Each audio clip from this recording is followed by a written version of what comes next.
Hey everyone, welcome back for another deep dive.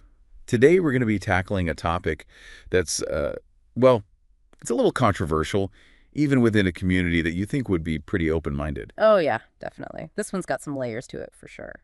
We're going to be talking about cross-dressing, Okay. but specifically the complex relationship it has with the LGBTQ plus community. Interesting. We'll be exploring this through an article called The Complex Controversy of Cross-Dressing in the LGBTQ plus Community. So Okay. buckle up. It's going to be an interesting ride. So I guess just to start off, maybe you give us a little bit of a background on what exactly we're talking about when we say cross-dressing. Yeah, the most basic definition is wearing clothing that's typically associated with a different gender than your own. Mm, But I think the important thing here is to remember how diverse the motivations behind it are. right.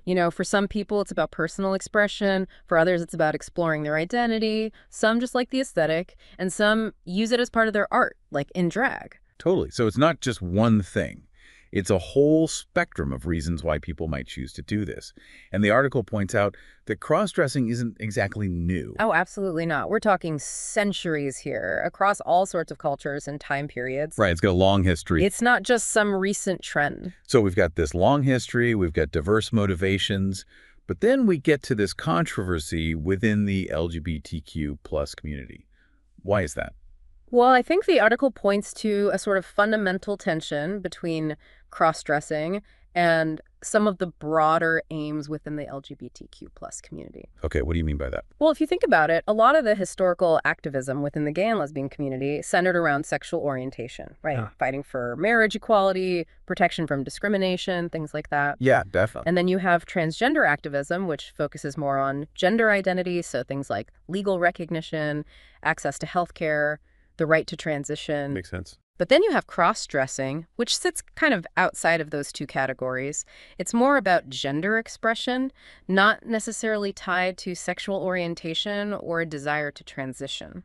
So it's kind of like a separate thread that's not quite woven into the fabric of either of those movements. Exactly. And because of that, it sometimes gets overlooked or even misunderstood within a community that's all about embracing differences. That's pretty ironic when you think about it. Yeah. So even within a community that's all about acceptance, there's this debate about cross-dressing.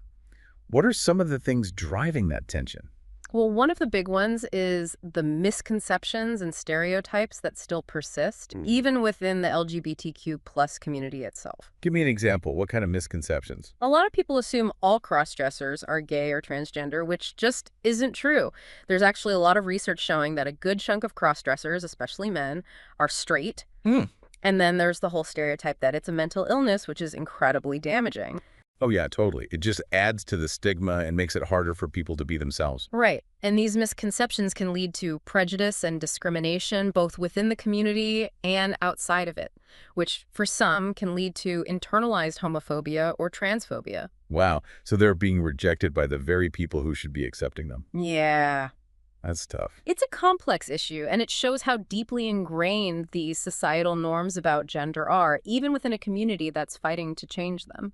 So you're saying that even within the LGBTQ plus community, some people still cling to those traditional ideas about gender, Exactly. and that causes them to kind of distance themselves from cross-dressers. Yeah, and sometimes it's out of fear. Like they're worried that embracing cross-dressing will make the whole community look too out there and hurt their efforts for acceptance. Wow. So it's like there's this internal pressure to conform even within a group that's supposed to be about breaking free from those norms. It's a real dilemma. So that's kind of like the discomfort angle, I guess. But there's also that idea of privilege that comes up, right? Right. How does that factor in? Well, some people argue that cisgender cross-dressers have a certain privilege because they can choose when to express a different gender. I see. Like they can blend in when they want to, which isn't an option for trans individuals. So they have the option to conform if they choose. Exactly. But that argument often ignores the fact that many cross-dressers struggle with this. Yeah, like they might be able to blend in, but that doesn't mean it's easy or that they don't face challenges. Right. There's still the shame, the fear of being outed, the internal conflict. The author actually talks about seeing negativity directed towards cross-dressers, with people saying they don't face the same hardships as those who transition. That's intense. Yeah. It's a reminder that everybody's experience is unique and we can't make assumptions about how easy or difficult it is for someone to navigate this. Absolutely. So basically, even within a community that's fighting for acceptance, there's still a lot of work to be done when it comes to understanding and embracing cross-dressing. Definitely. And I think that's why it's so important to have these conversations, to shed light on the complexities and challenge those ingrained biases. And I think that's a great place to leave it for now. We've only just scratched the surface, but it's clear there's a lot more to unpack here. Yeah, a lot more to unpack. And, it's interesting because even though cross-dressing has been around for so long, the way it's portrayed in the media hasn't really caught up with how society views other parts of the LGBTQ plus community. That's true. I mean, we've seen huge shifts in how gay and trans people are represented, like in movies and TV. But cross-dressing seems to be stuck in a different time. Yeah, it's almost like there's this unspoken message that it's okay as long as it's kept private, which kind of defeats the purpose of expression. Right. Exactly. If you're not free to express yourself openly, what's the point? So how do we break this cycle of invisibility? How do we create a more inclusive environment for cross-dressers, both within and outside of the community? The article really emphasizes the importance of education and open dialogue. Okay, that makes sense. But what does that actually look like? Well, it starts with creating safe spaces where people can have honest conversations. Workshops, panels, support groups, where crossdressers can share their experiences and where others can listen and learn. So, like actively engaging with their stories, not just passively listening. Right. And that's where the idea of intersectionality comes in. It's about understanding that a crossdresser might be dealing with multiple layers of discrimination. Okay, like what? Give me an example. Say you have a Black transgender woman who also enjoys crossdressing. She might face prejudice not just because she's trans, but also because she's Black, maybe even because of her socioeconomic status. So we can't just address one part of her identity. We have to look at the whole picture. Exactly. And that understanding needs to shape how we advocate for change, making sure our efforts are inclusive and meet everyone's needs. And that goes back to media representation, too. We need to see more diverse stories about cross-dressers, not just the stereotypical portrayals. So more nuanced and realistic representations that show the full spectrum of experiences. Exactly. And then there's the issue of building stronger alliances within the LGBTQ plus community itself. Okay, what do you mean by that? It's about recognizing that everyone in the community faces challenges, but they all share a common goal, the freedom to live authentically. And that requires solidarity and support. Instead of focusing on what divides them, it's about emphasizing the common ground and working together. So putting aside those internal differences and presenting a united front in the fight for equality. Exactly. Because at the end of the day, the fight for LGBTQ plus rights benefits everyone, regardless of how they identify or express themselves. And that includes cross-dressers, who often feel like they don't quite belong anywhere. They're kind of caught between these categories and expectations. Right. And that can be incredibly isolating. But I think we're starting to see a shift. People are recognizing that the LGBTQ plus community isn't a monolith. It's made up of diverse groups with different experiences. It's about embracing that diversity within the diversity. Exactly. And I think that's where the real potential for change lies, when we move beyond labels and see each other as individuals with their own unique stories. That's a beautiful thought. But it makes me wonder if the LGBTQ plus community is about embracing difference. Why is there still resistance to cross-dressing within its own ranks? Is it just a matter of time, or is there something deeper going on? That's a really great question, and I think it gets to the heart of what we're trying to unpack here. Yeah. There's no easy answer, probably a combination of factors. Yeah. But I think it's clear that we need to keep having these conversations, to keep challenging our biases and advocating for greater understanding. So even within a community dedicated to progress, there's still work to be done, especially when it comes to embracing the full spectrum of gender expression. Absolutely. It's a reminder that the fight for equality is ongoing. Yeah. It requires us to keep pushing for change, to keep learning and growing. But it's also a reminder that change is possible, We've come a long way, and I do think that if we keep working at it, we can create a world where everyone feels safe and accepted for who they are. That's a great thought to hold on to. Yeah. But before we wrap up, we haven't really talked about the personal side of this, like what it's actually like to be a cross-dresser, beyond all the societal stuff. You're right. We've focused on the broader issues, but it's equally important to acknowledge those internal struggles that many people face. So let's shift gears for a minute and delve into that personal experience.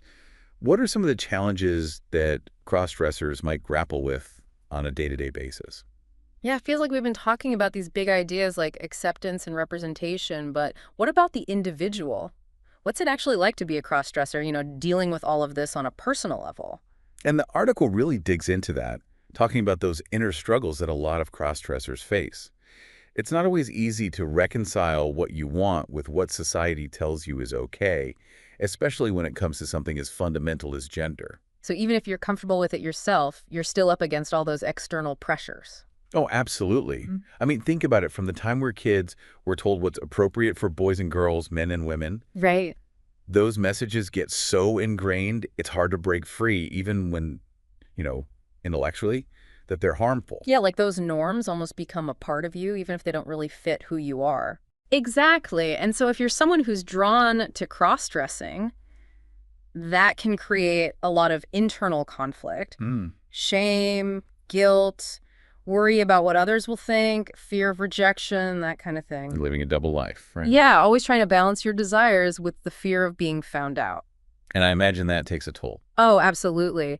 Secrecy like that can lead to anxiety, depression, isolation, all sorts of things.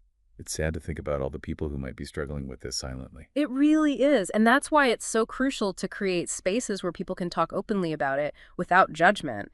Therapy, support groups, even just having a few close friends or family who they can confide in. So it's about feeling seen and heard, being able to be yourself without hiding. Exactly. And it's not just about emotional support either. It's about helping people develop coping mechanisms, strategies for dealing with the challenges, like challenging negative self-talk, setting boundaries with people who aren't supportive, finding healthy ways to express their identity. So empowering them to work through those struggles and find that sense of peace and acceptance within themselves. Yes, exactly. And this is where that idea of intersectionality comes in again. We can't assume that all crossdressers experience these challenges in the same way. Right, because everyone's situation is different. Right. Their race, class, sexual orientation, disability, all of these things can intersect and create a unique experience.